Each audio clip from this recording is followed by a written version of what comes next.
Hello, so in this video I'm going to introduce you to equations, what a solution is and a little vocabulary about it. So the first thing we have to see is the equation looks as you always seen them like this, something like that.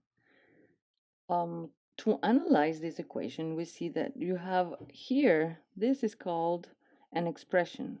An expression is just numbers, variables, and operations among them.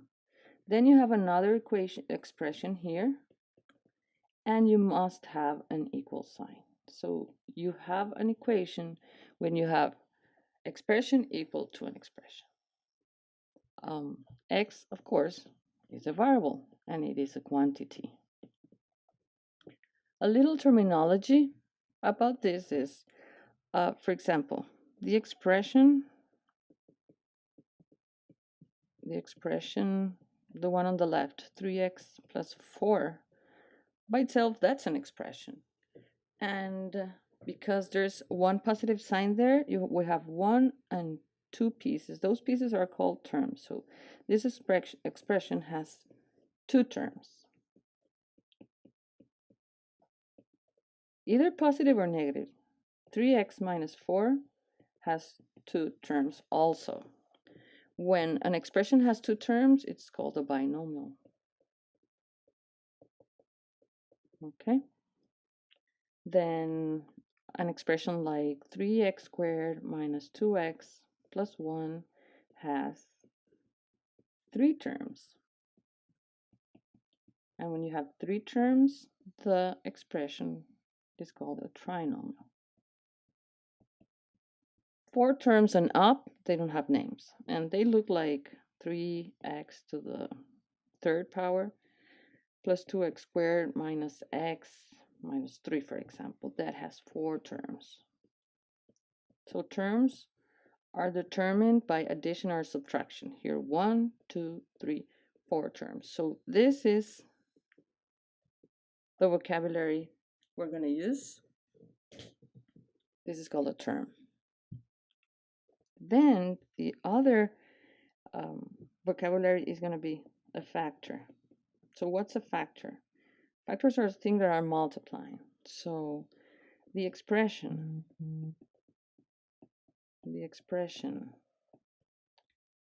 3x, it's a multiplication of 3 times x, so it has two now factors.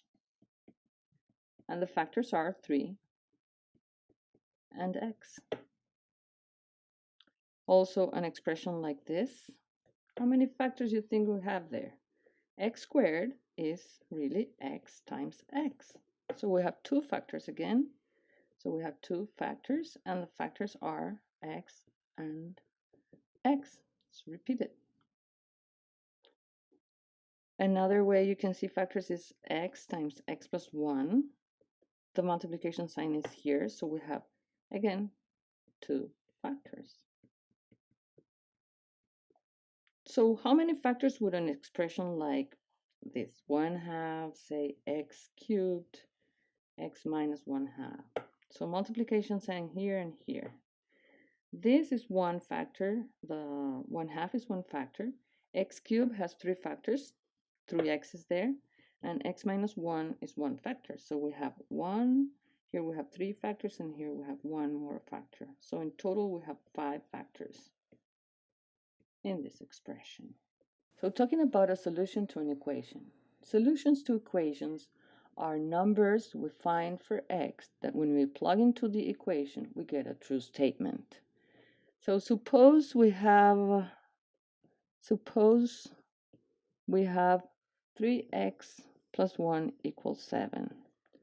And we want to find out if the number x equals, 4 is a solution to that equation. So we'll go ahead and plug in 4 for x there, and we are asking ourselves if this is true. So, well, of course, this is 12 plus 1, and we're asking if that is 7. Of course, that's not true. 13 is different from 7. So this is not true. And the important thing is the conclusion here. We will say that x equals 4 is not a solution to the equation 3x plus 1 equals 7. Now suppose we want to find if the number x equals 2 is a solution. Then you plug in a 2 there, and we'll do 3 times, and you put your 2 here, for x, plus 1 equals 7. We're looking if this is true. So 3 times 2 is 6, plus 1, and we're asking if that is 7. Of course, you already know that's 7. So this is true. Because this is true, we will say x equals 2 is a solution to the equation 3x plus 1 equals 7. And voila, that is what a solution to an equation. So the next thing I wanted to show you is where equations come from. They come from real life. Like, I'm going to give you a very simple example so you can see that's very intuitive as why we need equations and how we solve them intuitively.